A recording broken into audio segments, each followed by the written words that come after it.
for more on this, let's now welcome Professor Brahm Fleisch, a Professor of Education Policy at the Wits School of Education. Prof, a very good afternoon to you. So the country's qualifications and education quality assurance body, Umalusi, not too long ago says, while it's all systems go ahead of this exams, there are some weaknesses they've identified during the quality assessments, but will likely be corrected just before the exams begin. With nearly 900,000 matriculants sitting in these exams, what are some of your observations, Prof? So, this is a very important moment for those 900,000 young people. It has a culmination of 12 years' work. It involves hundreds of thousands of teachers and parents. There's huge amount of anxiety. Their future is right in it, and it is a national. It is a national event that takes place, and we all look forward to it with both trepidation and excitement. So I think, it's a high-stakes issue.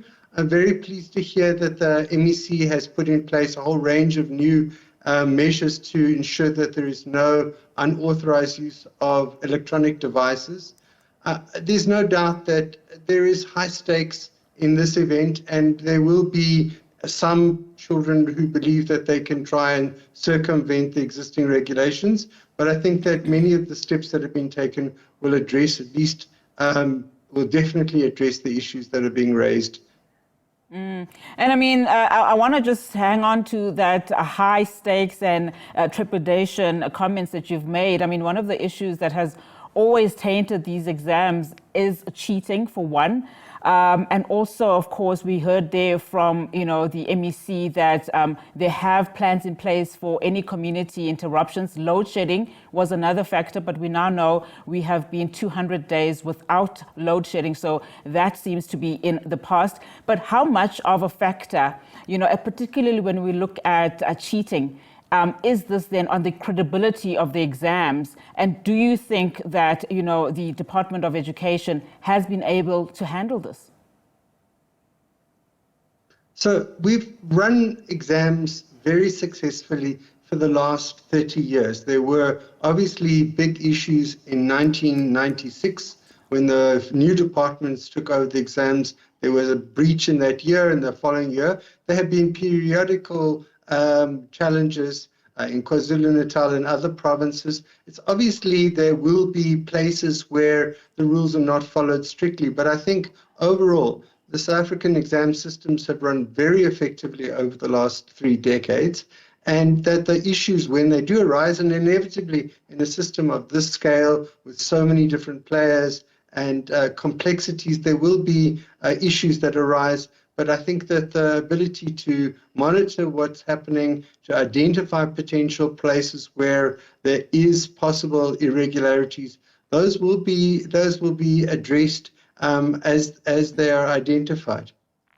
And when we talk about, and I want to just touch on just the quality of this paper, of course, many years when we see these results being announced towards the end of the year, beginning of the next year, there's a lot of emphasis in terms of just the discrepancies in terms of quality of the papers, where we compare it to the national senior certificate exams, but also IEB, as well as, of course, the other, modes of education that we have here in our country. But how would you then characterize just the academic approach in terms of the quality of teaching as well as the quality of learning?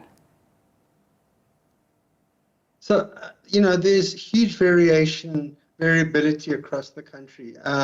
We have schools where all the learners not only have completed the exam successfully, but get a bachelor pass. There are other schools where they'll be very happy if 3/4 of the children receive a minimum basic pass. So there's huge variability, and that has to do with a range of different factors: support that children get within the home, the quality of the teaching in the school, the kinds of resources that they have access to, and the extra support. So I think, there's no doubt that there is huge variation across schools, within schools, across provinces.